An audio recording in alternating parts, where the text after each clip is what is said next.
Também estamos estabelecendo regime inicial fechado, tá? Regime inicial fechado para crime de roubo com arma de fogo. Pela legislação atual, eventualmente isso não é imposto. A pena fica abaixo do montante necessário para o regime fechado. Nós estamos estabelecendo isso como regra. O maior pânico do cidadão brasileiro é ser vítima de um roubo, e que o pior, de um roubo muitas vezes seguido de morte, nas ruas. Precisa ser mais rigoroso com esse tipo de crime.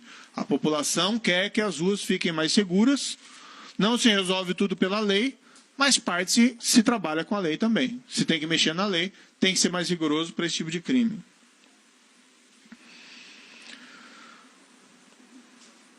Outra situação específica. Esses tempos, um brasileiro foi condenado na Espanha porque havia assassinado uma família de brasileiros e esquartejado toda a família. Condenação na Espanha, prisão perpétua. Espanha é um Estado democrático de direito. É um país com uma legislação avançada que protege não só os direitos das pessoas, mas como as liberdades. Não é um governo autoritário. Aqui no Brasil, as pessoas muitas vezes se sentem satisfeitas, com razão, porque homicidas qualificados ou pessoas responsáveis por crimes atrozes ficam menos de 10 anos na prisão. Tem que endurecer em relação a esse tipo de criminalidade. O que nós estamos estabelecendo é que, em caso de crime hediondo, com resultado morte, só há progressão da pena com 3/5 de cumprimento dela. Tá? Como eu disse, não adianta jogar a pena de 30 para 50 anos quando o percentual de pena de regime fechado é pequeno. Tem que aumentar o percentual necessário em regime fechado. Isso não é autoritarismo, isso não é fascismo, isso é rule of law. Temos que ser mais rigorosos com a criminalidade grave. É inaceitável que pessoas que cometem crimes hediondos com resultado morte apenas cumpram uma parte ínfima de suas penas e logo retornem ao convívio social como se nada tivesse acontecido.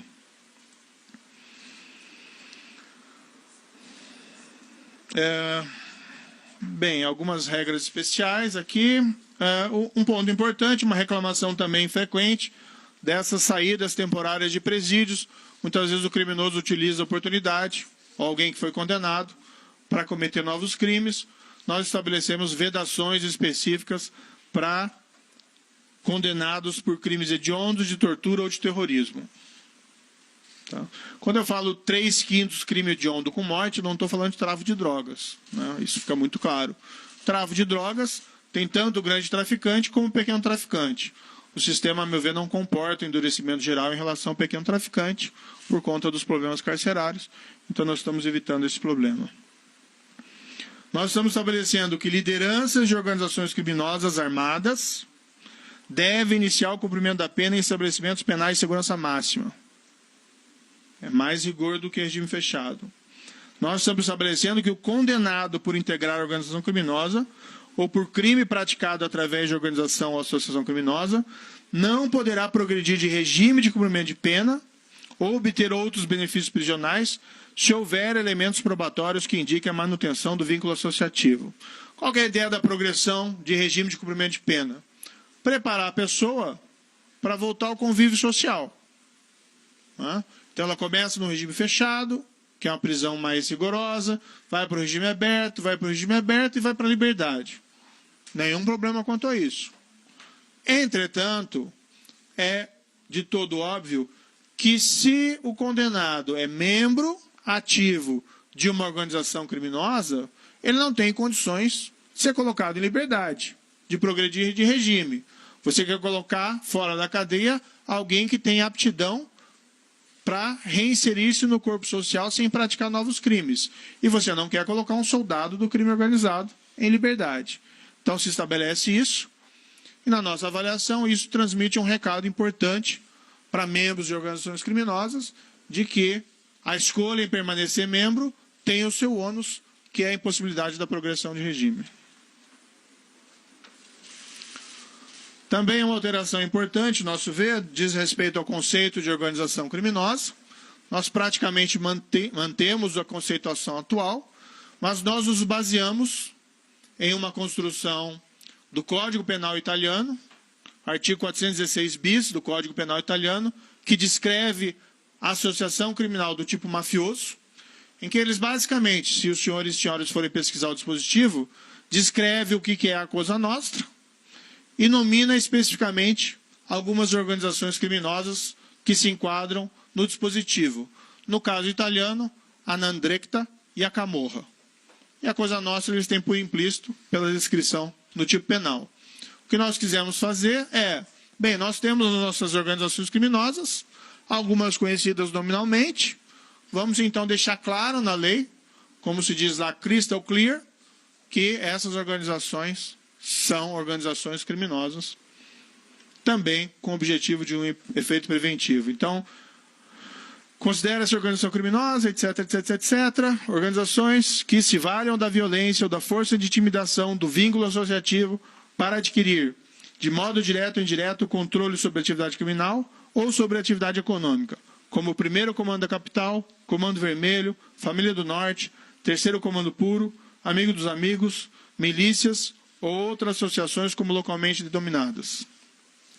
O final significa que o rol não é exaustivo, não é possível nominar todas, nós nominamos algumas mais conhecidas e de maior alcance nacional, como o PCC e o Comando Vermelho. Senhores e senhoras vão ouvir críticas de advogados, de juristas, que essa técnica legislativa não é melhor, de nominar as associações. Bem, nós temos um bom álibi, que é o exemplo do artigo 416 bis italiano, no qual essas associações estão nominadas. E nós fazemos a lei buscando efeitos práticos, não para agradar necessariamente professores de processo de direito penal.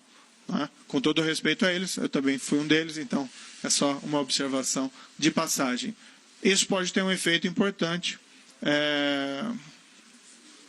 se aprovado, que manda um recado claro que essas organizações estão fora da lei, juntamente com as outras medidas que impõem regime em penitenciária de segurança máxima para lideranças e, igualmente, que proíbe progressão para aqueles vinculados a essas organizações. Uma proposta de alteração do Estatuto de Desarmamento. Aqui é a única proposta de incremento de pena do projeto, tá? Que é uma reclamação das autoridades policiais, é preciso tirar pessoas armadas da rua.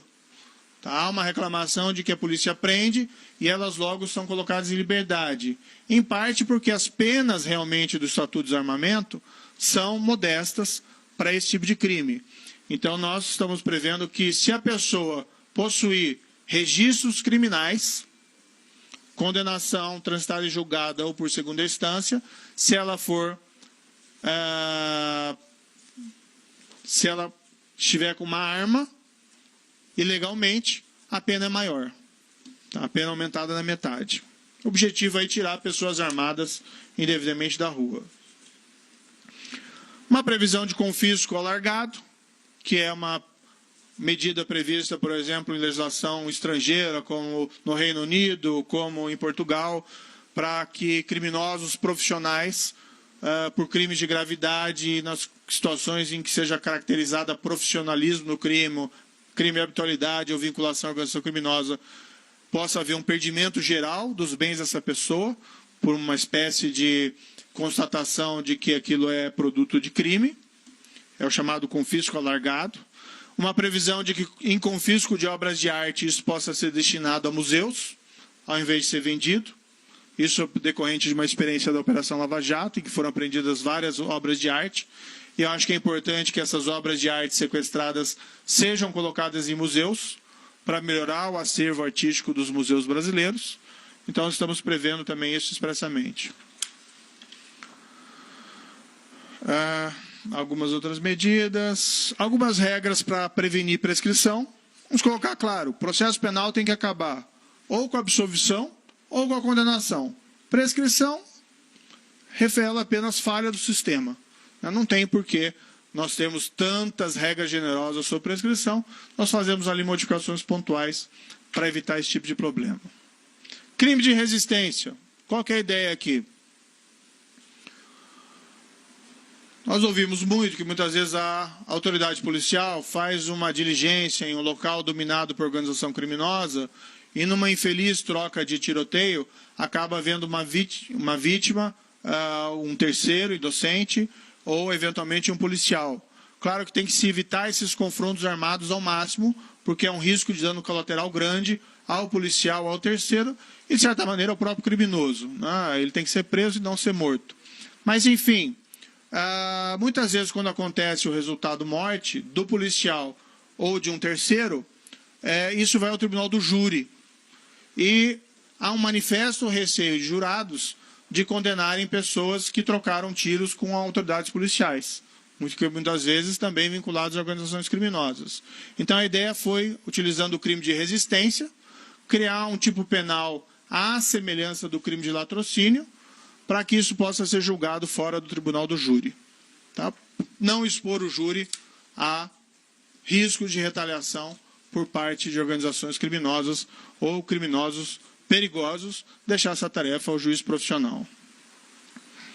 Soluções consensuais para o Código de Processo Penal. Em alguns países de língua anglo-saxã, Estados Unidos é um exemplo, 95% dos processos acabam com uma espécie de negociação, o chamado plea bargain. Isso não se confunde com colaboração.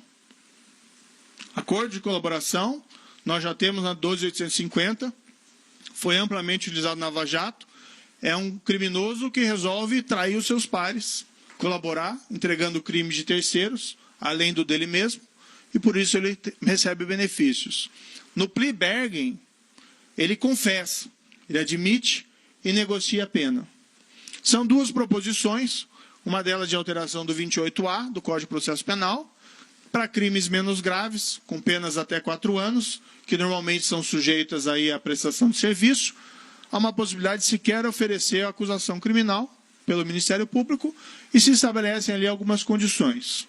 Vamos dizer aqui que é uma proposta boa e, na verdade, isso foi uma sugestão do ministro Alexandre de Moraes. Tá? Ele apresentou também numa comissão de juristas um projeto e tem essa proposição específica. Com a licença dele, nós plagiamos, né? Com a licença dele, com a autorização dele, nós plagiamos essa proposta por reputá-la realmente extremamente interessante. Né? Então, essa é a proposta do 28A. Há algumas alterações pontuais apenas em relação à proposta originária.